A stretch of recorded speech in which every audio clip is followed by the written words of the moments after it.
You toured with both the Crew Shadows and V&V Nation. What were those experiences like for you? They're amazing. I love touring. It's so much hard work, but it's such a good payoff and a lot of fun. I was actually at the show in Philadelphia with V&V Nation. Oh, yeah. When you were on stage, I was upstairs interviewing them. Oh, no. I think I caught the last song. I was like, oh, these guys are really, this is really good. Oh, seriously? Yeah. That's awesome. Yeah.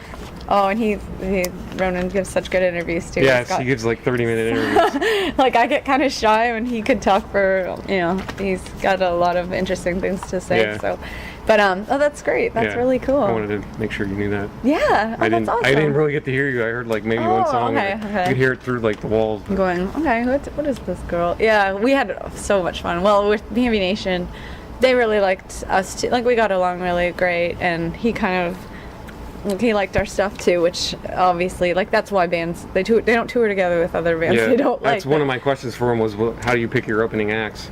I'm like, oh. He said, out of a hat. No, kidding. No, I hear them and I like them. He actually said when we joined the tour, he's like, this is great. It's like, you're like the industrial Madonna. And I'm like, oh, yeah. Cool. But I think he said something like that. Yeah, to me, it's kind of like the scene is kind of lacking in female representation. Not so much in the goth side and the rock side, but definitely in the more electronic side. Yeah. I think, even this weekend, there's not even, I was like going, where are, Has it been hard for you because of that? Yes and no. Like, it's kind of, how do I put this? I wanted to ask about that, but I didn't want to, come off as a jerk. It's fine. No, it's, we stand out probably more because there's a female vocalist, but then we get stereotyped faster because a lot of people will be like, I don't like female vocals. Like, what? You're excluding an entire sex of creativity just because you think you don't like that's like saying I don't like male vocals. Like, well, there's distorted, there's pop singers, there's I can't even, I'm like losing my focus right now, but like all the different types of vocals.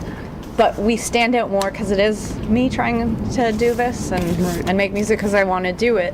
But then in another way, we get stereotyped more like, oh, that chick band or whatever. Like, it's tough, but then we've gotten some breaks because of it, because we don't blend into all the baby bands that sound very similar and are doing the same thing. So, yeah. Cool. What is your favorite city to perform in and why? Have you seen that episode of The Simpsons where they go to rock camp and they're like, always say that this is the best city, no matter where you are. And then Homer's like, wait, but you said Springfield's best.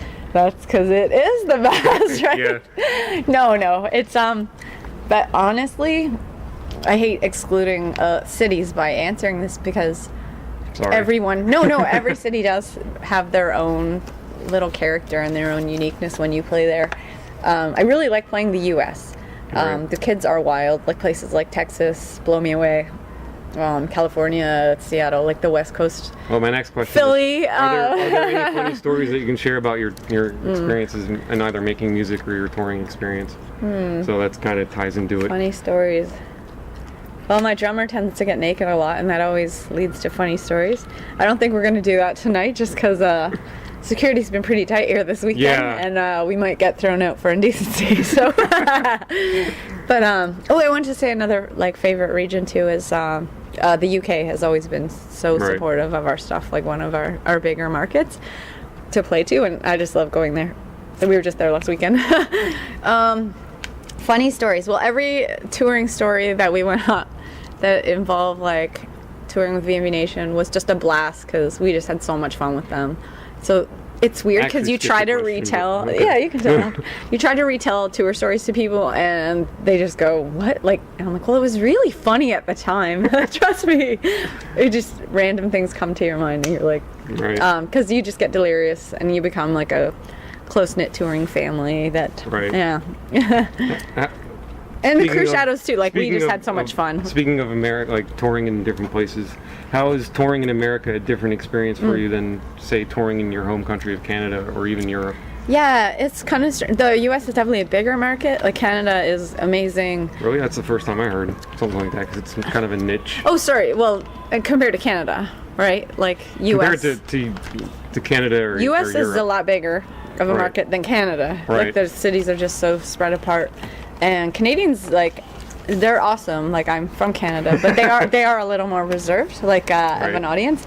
But they're so appreciative because bands don't often get to come to Canada. Right. So like they really love when bands like do come. But the kids are a little more crazier. Maybe it's just the times that we've played because we've gotten to play the U.S. more. Right. So yeah, and then yeah, I love playing North America. Like even Mexico we played. That was great. Europe is different. Like the UK is really awesome. Germany, we've had really good experiences there too. A little bit of culture shocks in certain places.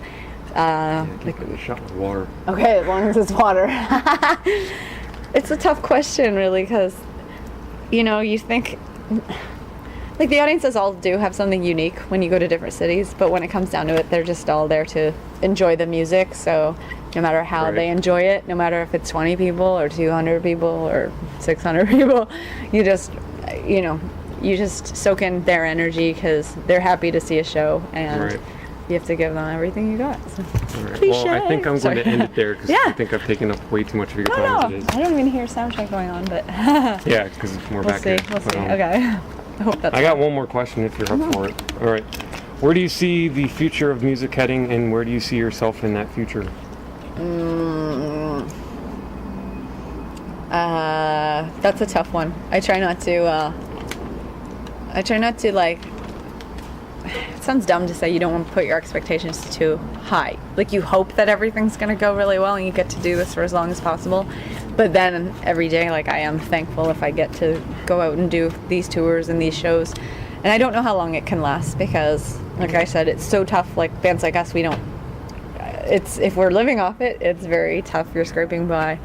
So, I'm working on the 4th album. I'm gonna release it. Hopefully, get to tour it. But beyond that, I try not to build up what Right. could be. You just put everything you got into this moment. So. All right. Thank you very much. No problem.